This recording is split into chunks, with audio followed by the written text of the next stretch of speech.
नमस्कार। मैं दिनेश पाल, सम्मान शिक्षक प्रशिक्षण केंद्र अलीनगर चंदौली से आज हम DEd SC ID and HI first year के semester second paper 5 common paper educational psychology के unit 5.2 assessment of problem behaviour अर्थात समस्या व्यवहार का आकलन के विषय में आज हम चर्चा करने वाले हैं। समस्या व्यवहार का आकलन किन किन विधियों और किन उपकरणों के माध्यम से किया जाता है, उसके विषय में आज हम चर्चा करेंगे। तो समस्या व्यवहार का आकलन करने के लिए निम्नलिखित विधियों का प्रयोग किया जाता है, जिनमें से सबसे पहली विधि है बहिर्दर्शन या अवलोकन विधि। बहिर्दर्शन विधि को अवलोकन या निरीक्षण विधि भी कहा जाता है।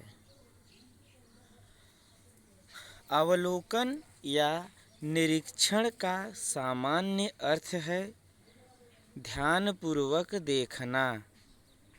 हम किसी के व्यवहार, आचरण एवं क्रियाओं, प्रतिक्रियाओं आदि को बाहर से ध्यानपूर्वक देखकर उसकी आंतरिक मन स्थिति का अनुमान लगा सकते हैं। इसे हम एक उदाहरण के माध्यम से समझने का प्रयास करते हैं। यदि कोई व्यक्ति जोर जोर से बोल रहा है और उसके नेत्र लाल हैं, तो हम जान सकते हैं कि वह क्रुद्ध है, नाराज है। परंतु यदि किसी व्यक्ति को हंसता हुआ देखकर उसके खुश होने का अनुमान लगा सकते हैं। निरीक्षण विधि में निरीक्षणकर्ता अध्ययन किए जाने वाले व्यवहार का निरीक्षण करता है और उसी के आधार पर वह विषय के बारे में अपनी धारणा बनाता है। व्यवहारवादियों ने इस विधि को विशेष महत्व दिया है। कोलेशनिक के अनुसार निरीक्षण दो प्रकार का होता है, पहला औपचारिक और दूसरा अनौपचारिक। तो आइए देखते हैं कि औपचारिक और अनौपचारिक निरीक्षण किस लिए और किसके लिए अत्यधिक उपयोगी है। औपचारिक निरीक्षण नियंत्रित दशाओं में और अनौपचारिक निरीक्षण अनियंत्रित दशाओं में किया जाता है। इनमें से अनौपचारिक निरीक्षण शिक्षक के लिए अधिक उपयोगी है। उसे कक्षा और कक्षा के बाहर अपने छात्रों के व्यवहार का निरीक्षण करने के लिए अनेक अवसर प्राप्त होते हैं। वह इस निरीक्षण के आधार पर उनके व्यवहार के प्रतिमानों का ज्ञान प्राप्त करके उनको उपयुक्त निर्देशन दे सकता है।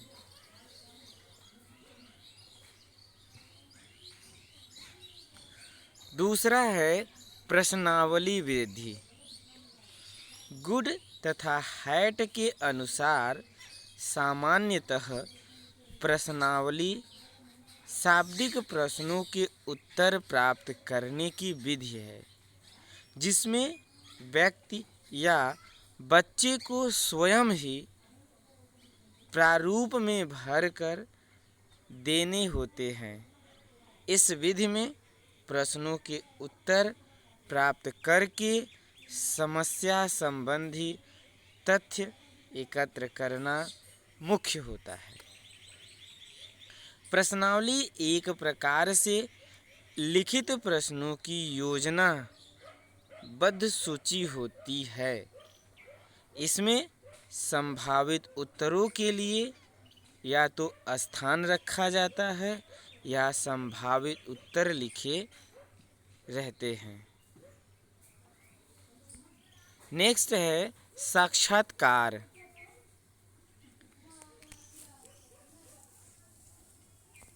इस विधि में व्यक्तियों से भेंट करके अर्थात उनसे मुलाकात करके समस्या संबंधी तथ्य एकत्रित करना मुख्य होता है। इस विधि द्वारा व्यक्ति की समस्याओं तथा गुणों का ज्ञान प्राप्त किया जाता है। इसमें दो व्यक्तियों में आमने सामने मौखिक वार्तालाप होता है, जिसके द्वारा व्यक्ति की समस्याओं का समाधान खोजने तथा शारीरिक और मानसिक दशाओं का ज्ञान प्राप्त करने का प्रयास किया जाता है।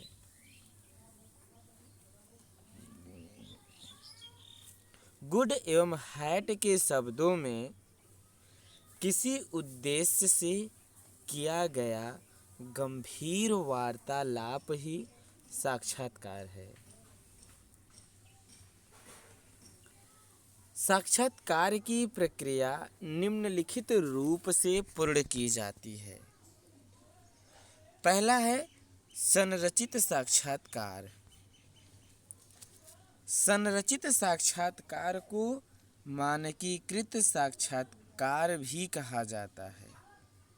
इसके अंतर्गत साक्षात्कार के लिए एक साक्षात्कार अनुसूची का निर्माण करना पड़ता है तथा साक्षात्कार के समय पूछे जाने वाले प्रश्नों की भाषा और उनके क्रम को पहले से निश्चित कर लिया जाता है। इसके बाद उदारतापूर्वक औपचारिक या अनौपचारिक प्रसंगों द्वारा आवश्यक जानकारी प्राप्त की जा सकती है। दूसरा है अर्ध संरचित साक्षात्कार। इसे अर्ध मानकीकृत साक्षात्कार की भी संज्ञा दी जाती है। इस प्रकार के साक्षात्कार के तहत प्रश्नों, उनकी भाषा तथा क्रमों को पहले से निश्चित कर लिया जाता है, लेकिन प्रश्नों की बनावट, उनके क्रम, परिस्थितियों की प्रासंगिकता इत्यादि साक्षात्कारकर्ता के विवेक पर निर्भर करता है। इसमें अर्ध संरचित ढंग के साक्षात्कार संबंधित प्रश्न वार्तालाप के समय भी तैयार किए जा सकते हैं। तीसरा है असंरचित साक्षात्कार। असंरचित साक्षात्कार को अमानकीकृत साक्षात्कार की संज्ञा दी जाती है। यह अपेक्षाकृत अधिक लचीला, औपचारिकता युक्त एवं अनिश्चित क्रम से संपन्न होता है। इस प्रकार के साक्षात्कार की योजना पहले से भी बनाई जा सकती है। इसमें प्रश्नों की भाषा, प्रारूप, उनके क्रम, उनकी संख्या इत्यादि को तय करने के विषय में साक्षात्कारकर्ता को पूरी छूट रहती है। इस प्रकार के साक्षात्कार में सामान्य तौर से वार्तालाप के समय ही प्रश्न तैयार किए जाते हैं तथा उदारता से अत्यंत सहज रूप में बातचीत करते हुए संबंधित जानकारी प्राप्त कर ली जाती है। उद्देश्य। आकलन कार्य में साक्षात्कार का प्रयोग प्रायः 3 उद्देश्यों को ध्यान में रख कर किया जाता है, जिसका संक्षिप्त विवरण इस प्रकार है। पहला है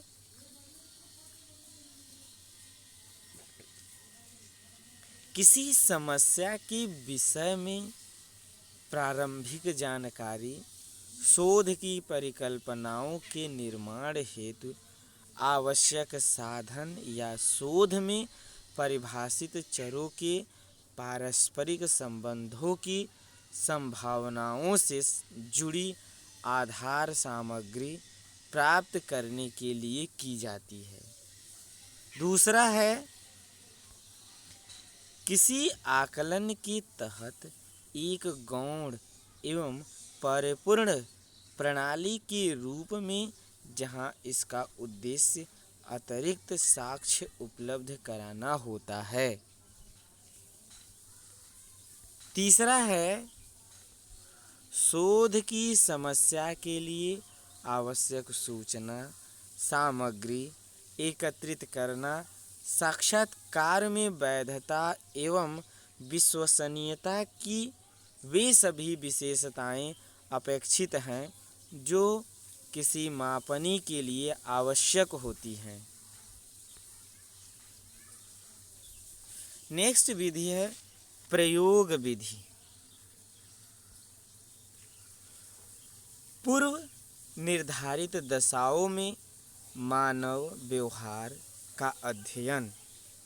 विधि में प्रयोगकर्ता स्वयं अपने द्वारा निर्धारित की हुई परिस्थितियों या वातावरण में किसी व्यक्ति के व्यवहार का अध्ययन करता है या किसी समस्या के संबंध में तथ्य एकत्रित करता है। नेक्स्ट है मनोचिकित्सीय विधि। व्यक्ति के अचेतन मन का अध्ययन करके उपचार करना। इस विधि के द्वारा व्यक्ति के अचेतन मन का अध्ययन करके उसकी अतृप्त इच्छाओं की जानकारी प्राप्त की जाती है।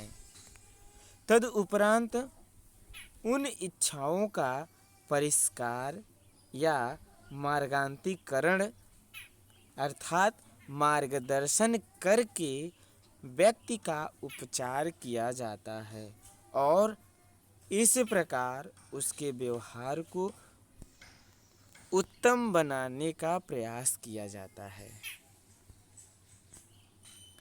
ये हमने समस्या व्यवहार आकलन करने की विधियों के बारे में चर्चा किया। अब हम समस्या व्यवहार आकलन करने के कुछ टूल्स उपकरण के विषय में चर्चा करने वाले हैं, जिसमें से हमारा सबसे पहला उपकरण है व्यवहार निर्धारण मापनी अर्थात बिहेवियर रेटिंग स्केल।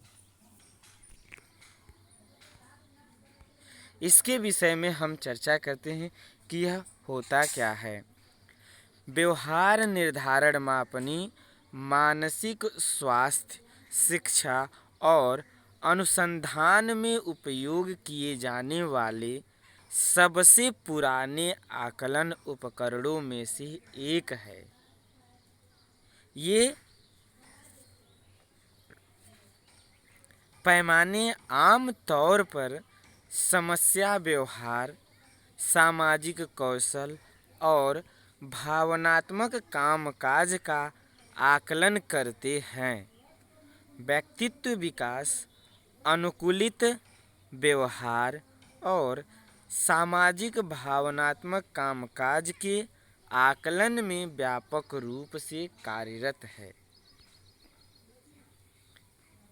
नैदानिक निर्णय लेने, उपचार और शिक्षा की योजना बनाने में भी सहायक है।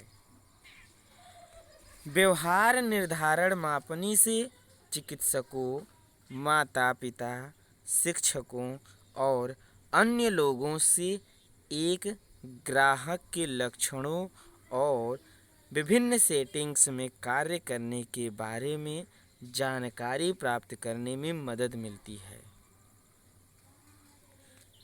व्यवहार निर्धारण मापनी का उपयोग। व्यवहार निर्धारण मापनी का उपयोग। व्यवहार निर्धारण मापनी का सबसे आम उपयोग मानसिक और व्यवहार संबंधित विकारों के निदान में किया जाता है। व्यवहार निर्धारण मापनी की सामग्री अक्सर मानसिक विकार के नैदानिक और सांख्यिकीय मैनुअल नैदानिक मापदंडों के अनुरूप होती है। हालांकि यह अक्सर लक्षणों को निर्धारित करने के तरीके के साथ साथ जिस तरह से संयुक्त होता है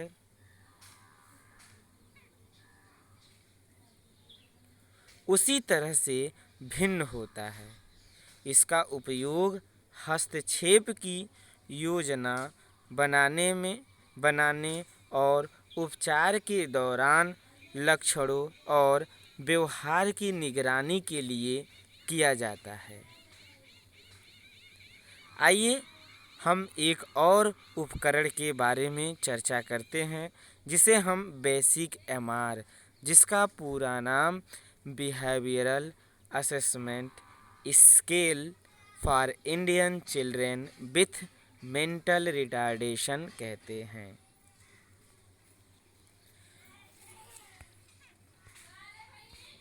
बेसिक एमआर का निर्माण सिकंदराबाद के NIMH में 1992 में रीता पेशावरिया तथा S वेंकटेशन के मार्गदर्शन में किया गया। इसका निर्माण बौद्धिक अक्षमता से ग्रसित बच्चों के विभिन्न कौशल तथा समस्या व्यवहार के क्षेत्रों में उनकी क्षमता एवं प्रदर्शन के आकलन हेतु किया गया, जिसके अंतर्गत बौद्धिक अक्षमता के विभिन्न स्तरों एवं आयु वर्गों को शामिल किया गया। बेसिक एमआर के मुख्य रूप से दो भाग हैं। पहला है बेसिक एमआर भाग अ और दूसरा है बेसिक एमआर भाग ब। बेसिक एमआर भाग अ क्या है उसके विषय में हम देखते हैं। बेसिक एमआर भाग अ, इसमें कुल 7 क्षेत्र हैं। प्रत्येक में 40-40 कुल मिलाकर 280 गतिविधियां हैं। भाग अ का प्रयोग बौद्धिक अक्षमता से ग्रसित बच्चों के कौशल व्यवहार से संबंधित क्षमता और आवश्यकता के आकलन हेतु किया जाता है ताकि उनके लिए एक उपयुक्त शैक्षणिक कार्यक्रम का निर्माण किया जा सके। दूसरा है बेसिक एमआर भाग ब, जिसे बेसिक एमआर पार्ट बी बोलते हैं। इसके अंतर्गत 10 क्षेत्रों में कुल 75 प्रकार के समस्या व्यवहार हैं। इसमें प्रत्येक में भिन्न भिन्न संख्या में व्यवहारों को रखा गया। इसका प्रयोग यह आकलन करने के लिए किया जाता है कि कौन सा व्यवहार समस्या है और उसका स्तर क्या है जो कि उसके सीखने की प्रक्रिया को बाधित करता है, ताकि उक्त समस्या व्यवहार की आवृत्ति कम करते हुए समाप्त किया जा सके। बेसिक एमआर के दोनों ही भाग बौद्धिक अक्षमता से ग्रसित बच्चों के अनुकूलन और समायोजन के आकलन हेतु अति महत्वपूर्ण हैं।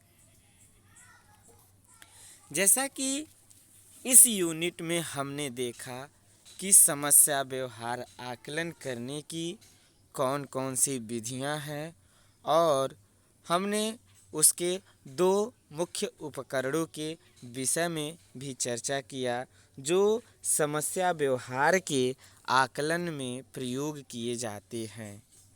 अब हमने इस यूनिट से कुछ महत्वपूर्ण प्रश्नों को तैयार किया है। इन प्रश्नों के उत्तर आप अपने ग्रुप में लिखकर भेज सकते हैं। प्रश्न है हमारा सबसे पहला, अवलोकन विधि क्या है, अर्थात ऑब्जर्वेशन मेथड क्या है। और दूसरा है हमारा औपचारिक और अनौपचारिक निरीक्षण किसके लिए अधिक उपयोगी है। तीसरा प्रश्न है कि बेसिक एमआर का पूरा नाम लिखिए और इसके बारे में बताइए। मैं आशा करता हूँ कि आपको यह यूनिट अच्छे से समझ में आया होगा। फिर भी यदि आपकी कोई समस्या है, आपको समझ में नहीं आ रहा है, तो आप हमसे संपर्क करके आप अपनी समस्या का समाधान करने का प्रयास कर सकते हैं और मैं पूरी कोशिश करूँगा कि आपकी समस्या का समाधान सही ढंग से कर सकूं और आपको अच्छे से संतुष्ट कर सकूं। धन्यवाद।